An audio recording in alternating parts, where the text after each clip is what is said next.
আসসালামু আলাইকুম। সবাইকে স্বাগত জানাচ্ছি আমি নাইম ফাথম মুবিন। শুরুতে সংবাদ শিরোনাম। বাংলাদেশের সর্বশেষ গুরুত্বপূর্ণ আপডেট সংবাদে আপনাকে স্বাগত। শুরুতেই সংবাদ শিরোনাম, পরে বিস্তারিত। প্রথমেই জানাবো আমাদের হাতে থাকা সর্বশেষ গুরুত্বপূর্ণ সবথেকে তাজা আপডেট সংবাদ। গাজীপুরে তুলার গোডাউনে আগুন। গাজীপুরে টঙ্গীতে একটি তুলার গোডাউনে ভয়াবহ আগুনের ঘটনা ঘটেছে। শনিবার ৮ই নভেম্বর বেলা 11:30টার দিকে টঙ্গী শিল্প এলাকায় এই ঘটনা ঘটে। খবর পেয়ে ফায়ার সার্ভিসের 7টি ইউনিট ঘটনাস্থলে পৌঁছে আগুন নিয়ন্ত্রণে কাজ করছে। প্রত্যক্ষদর্শী ও ফায়ার সার্ভিস সূত্র থেকে জানা যায়, আজ টঙ্গীর স্টেশন রোডের মিলগেট এলাকায় একটি তুলার গুদামে আগুন লাগে। এ সময় কালো ধোঁয়া দেখে স্থানীয়রা আগুন নেভাতে আসে। ততক্ষণে আগুন আরও পুরোদমে ছড়িয়ে পড়েছে।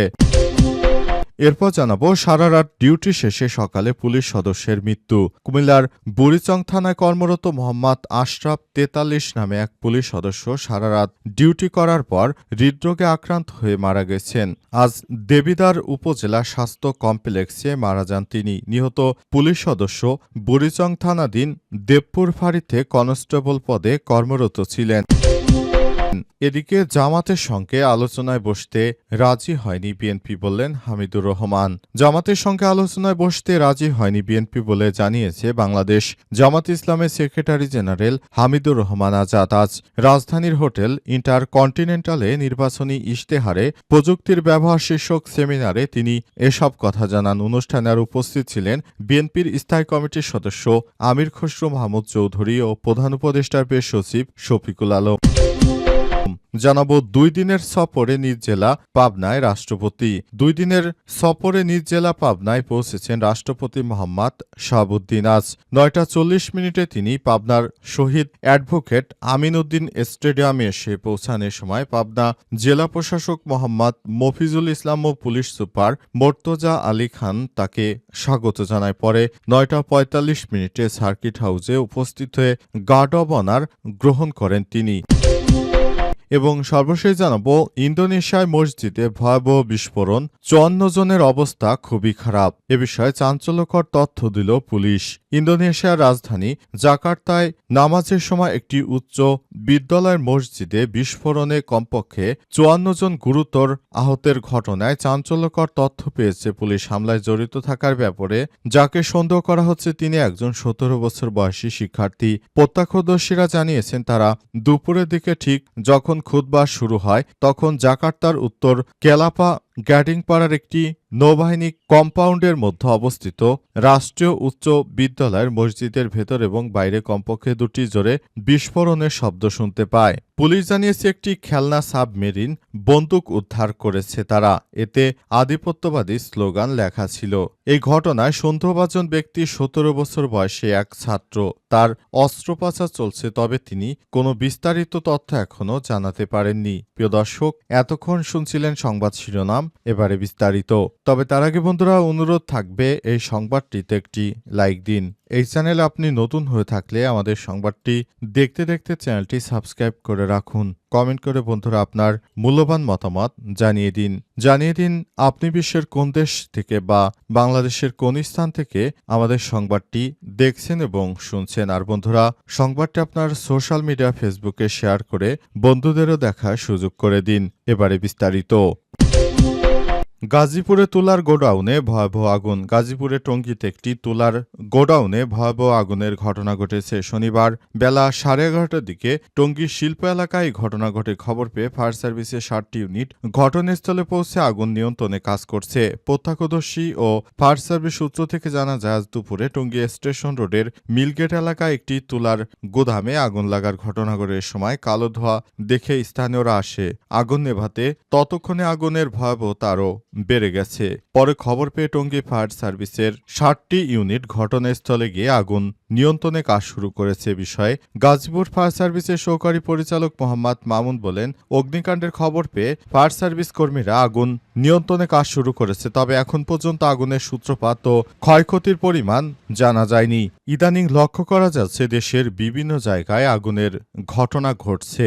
এ অবস্থায় সবাইকে সতর্ক থাকার আহ্বান জানানো হয়েছে। অন্তর্বর্তীকালীন সরকারের নির্দেশনা অনুযায়ী সারা দেশ জুড়ে যে অগ্নিকাণ্ডের ঘটনা ঘটছে বিষয়টি কোনোভাবে কোনোভাবেই ছোট আকারে দেখলে হবে না। এ বিষয়টি খুবই গুরুত্ব সহকারে দেখতে হবে। অন্তর্বর্তীকালীন সরকারের প্রধান উপদেষ্টা মনে করে এই বিষয়টি অত্যন্ত গুরুতর একটি বিষয় হয়ে দাঁড়িয়েছে, সুতরাং বিষয়টিকে কোনোভাবে এড়িয়ে চললে হবে না। তাই এসব বিষয় নিয়ে সবাই মিলেমিশে কাজ করতে হবে এবং সে অনুযায়ী সবাইকে দায়িত্বশীলতার পরিচয় দিতে হবে। সবাইকে যার যার জায়গা থেকে আরও সতর্ক অবস্থানে থাকতে হবে, কারণ পালিয়ে যাওয়া স্বৈরাচারীর দোসরেরা এখন দেশের মধ্যে নানাবিধ অশান্তি সৃষ্টি করার চেষ্টা করছে। সারারাত ডিউটি শেষে সকালে পুলিশ সদস্যের মৃত্যু। সারারাত ডিউটি শেষ করার পর এক পুলিশ সদস্যের মৃত্যু হয়েছে। বিষয়টি অত্যন্ত দুঃখজনক একটি বিষয় হয়ে দাঁড়িয়েছে যে সারারাত ডিউটি শেষ করে তারপর তার মৃত্যু হয়েছে। কুমিল্লার বুড়িচং থানায় কর্মরত মোহাম্মদ আশরাফ ৪৩ নামে এক পুলিশ সদস্য সারারাত ডিউটি করার পর সকালে হৃদরোগে আক্রান্ত হয়ে তার মৃত্যু হয়েছে। ইন্না লিল্লাহি ওয়া ইন্না ইলাইহি রাজিউন। আজ দেবিদ্বার উপজেলা স্বাস্থ্য কমপ্লেক্সে মারা যান তিনি। নিহত পুলিশ সদস্য বুড়িচং থানাধীন দেবপুর ফাঁড়িতে কনস্টেবল পদে কর্মরত ছিলেন তিনি। ব্রাহ্মণবাড়িয়া জেলার কসবা উপজেলার ইমরাইল গ্রামের মৃত কামরুল ইসলামের ছেলে। বিষয়টি নিশ্চিত করেছেন দেবপুর পুলিশ ফাঁড়ি পরিদর্শক শহীদুল ইসলাম প্রধান। তিনি জানান, কনস্টেবল আশরাফ সারারাত ডিউটিরত অবস্থায় সকালে অসুস্থ বোধ করলে চিকিৎসার জন্য পার্শ্ববর্তী উপজেলা দেবিদ্বার স্বাস্থ্য কমপ্লেক্সে নেওয়া হয়। সেখানে সকাল 7:30টার দিকে তার মৃত্যু হয়েছে। বিষয় বুড়িচং থানার ভারপ্রাপ্ত কর্মকর্তা ওসি মোহাম্মদ আজিজুল হক বলেছেন, নিহত ওই পুলিশ সদস্য পরিবারকে খবর দেয়া হয়েছে। তার মরদেহ কুমিল্লা পুলিশ লাইন্সে নেওয়া হবে। সেখানে শ্রদ্ধা জানানো শেষে মরদেহ পরিবারের কাছে হস্তান্তর করা হবে। জামাতের সঙ্গে আলোচনায় বসতে রাজি হয়নি বিএনপি, বললেন হামিদুর রহমান। জামাতের সঙ্গে আলোচনায় বসতে রাজি হয়নি বিএনপি। পিআর ইস্যু সহ বিভিন্ন বিষয় নিয়ে বাংলাদেশ জামাত ইসলাম বিএনপির সঙ্গে আলাপ আলোচনার মাধ্যমে সমস্ত পরিস্থিতি ঠিক করার চেষ্টা করেছিল। তবে সে অবস্থায় জামাত ইসলামের সেই আলোচনা ডাকে সাড়া দেয়নি বিএনপি। বিভিন্ন বিষয় নিয়ে বিএনপি ইতিমধ্যেই নোট অব ডিসেন্ট, অর্থাৎ তারা ক্ষমতায় গেলে এই বিষয়গুলোকে বাতিল করে দেবে। জুলাই সনদ সহ বিভিন্ন বিষয় নিয়ে বিএনপি নোট অব ডিসেন্ট দিয়ে রেখেছে, কিন্তু প্রকৃতপক্ষে এই নোট অব ডিসেন্টটি আসলে অন্তর্বর্তীকালীন সরকারের সময় জামাত কিংবা এনসিপির নেতাকর্মীরা এই ধরনের নোট অব ডিসেন্টের ব্যাপারটি তারা মেনে নিতে পারছে না। কারণ এত দীর্ঘদিনের আন্দোলন সংগ্রামের পর, এত রক্তক্ষয়ী সংঘর্ষের পর যদি সনদসহ যেসব বিষয় রয়েছে আগের নিয়মে দেশ থাকে, তাহলে এত রক্তপাতের কি প্রয়োজন ছিল? শুধুমাত্র বিএনপির ভারপ্রাপ্ত চেয়ারম্যান তারেক রহমান, তিনি বিএনপিকে যে পথে পরিচালিত করছে জামাত সহ অন্যান্য রাজনৈতিক দল কিন্তু তার বিপরীত মেরুতে অবস্থান করছে। তাই এ অবস্থায় নোট অব ডিসেন্ট বিষয়টি আসলে শিক্ষার্থীরা মেনে নিচ্ছে না, কিন্তু বিএনপি তাদের সুবিধার্থে বিভিন্ন জায়গায় নোট অব ডিসেন্ট দিয়ে রেখেছে। এসব বিষয় নিয়ে আলাপ আলোচনা এবং কবে জুলাই সনদ বাস্তবায়নের গণভোট দেওয়া যায় এসব বিষয় নিয়ে আলাপ আলোচনা করতে বিএনপিকে জামাত ইসলামের পক্ষ থেকে প্রস্তাব দেওয়া হয়েছিল, কিন্তু সেসব প্রস্তাব বিএনপি মেনে নেয়নি। তারা জামাত ইসলামের ডাকে সাড়া দেয়নি।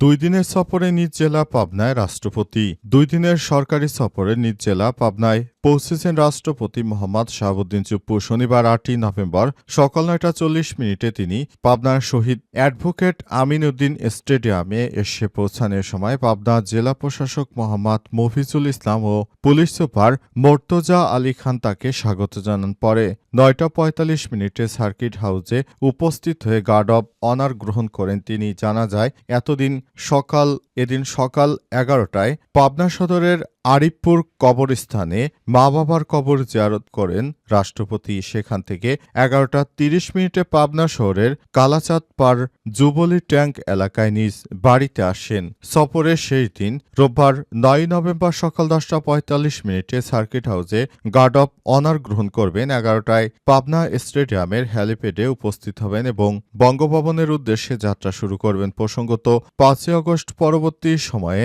প্রায় 15 মাস পর নিজ জেলা পাবনায় আসলেন রাষ্ট্রপতি শাহাবুদ্দিন চুপ্পু। এর আগে পতিত সরকারের সময় রাষ্ট্রপতি পাবনা সফর ঘিরে শ্বাস রব পড়ে যেত। ব্যানার আর শুভেচ্ছা ফেস্টুন গড়ে তোলা হতো বিভিন্ন জায়গায়, কিন্তু এবার তার সফর ঘিরে জেলায় নেই কোনো ধরনের উচ্ছ্বাস। অনেকটা নীরবতা বিরাজ করছে পুরো এলাকা জুড়ে।